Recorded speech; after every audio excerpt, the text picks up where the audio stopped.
However, it is not the game of the decade. Because the game of the decade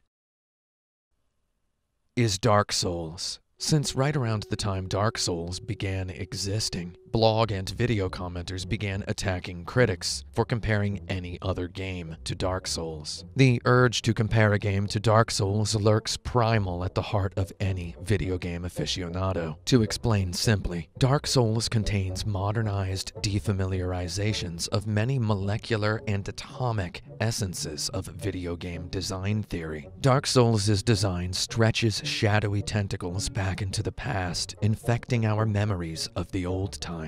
Metroid is like Dark Souls. Castlevania is like Dark Souls. Faxanadu is like Dark Souls. Legacy of the Wizard is like Dark Souls. And you know what? Prince of Persia is kind of like Dark Souls. Trickling down Dark Souls' enigmatic bulk, we find the lickable condensation of long ago evaporated video game feelings. When I asked Red Bull Esports' golden boy Grand Pooh Bear his favorite game of the decade, he said Spelunky HD. He didn't say Dark Souls, though what he said about Spelunky HD, rhetorically fittingly for this prose, reminded me of Dark Souls. It's incredible in that it's a game where you get better simply by playing it, not leveling up or acquiring items. And each item you do acquire comes with its own disadvantages, along with its benefits. Add in the massive amount of secrets and weird cryptic items, and multiple paths to victory, and you have, in my mind, one of the most perfect video games ever created. I'm so grateful I played Spelunky before starting to speedrun because it taught me patience and learning the mechanics of a game like no other, and those things are deeply important to becoming a great runner. The 2010s was a renaissance decade for speedrunning. We could define speedrunning as the practice of loving a game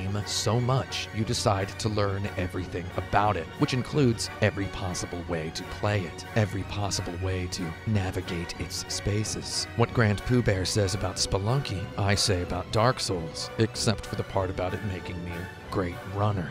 I did once run 2 miles in 9 minutes and 58 seconds, though that was before even Demon's Souls came out. I only ran 2 6-minute miles this entire decade. Oh man.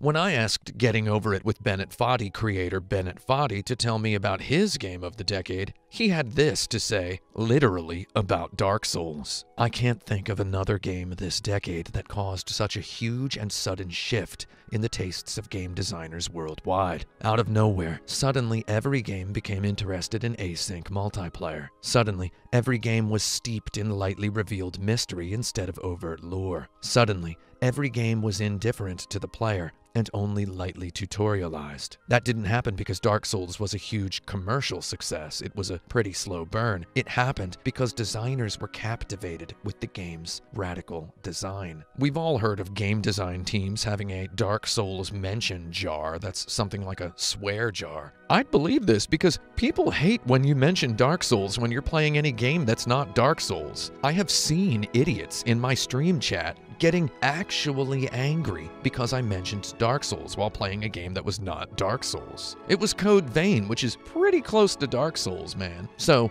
declaring Dark Souls the game of the decade feels like the only opportunity I will ever have to avoid snippy comments for simply invoking its name. Perhaps the commenters' knee-jerk reactions hint at the true power of Dark Souls. To play a Souls game is to explore it in depth, to learn every tiny corner. To play a Souls game, you have to equip the patience to put the game before yourself. Playing a Dark Souls game correctly requires psychological mechanics not dissimilar to tender love. To play a Dark Souls game is to enter a romantic relationship with it. These jerky-kneed commenters are simply bristly at the reputation of their former lover. I played Demon's Souls in Japan in 2009. Many players worldwide played it in 2010. I played Dark Souls in 2011, though was unable to delve deeply because of work commitments. I may have dismissed Dark Souls tersely on podcasts between 2011 and the time I finally played it through alone in 2014. If I dismissed it, I probably did so the way one might ill-advisedly play hard to get. I did not have time for it, so I joked about it, so I felt better about not having time for it.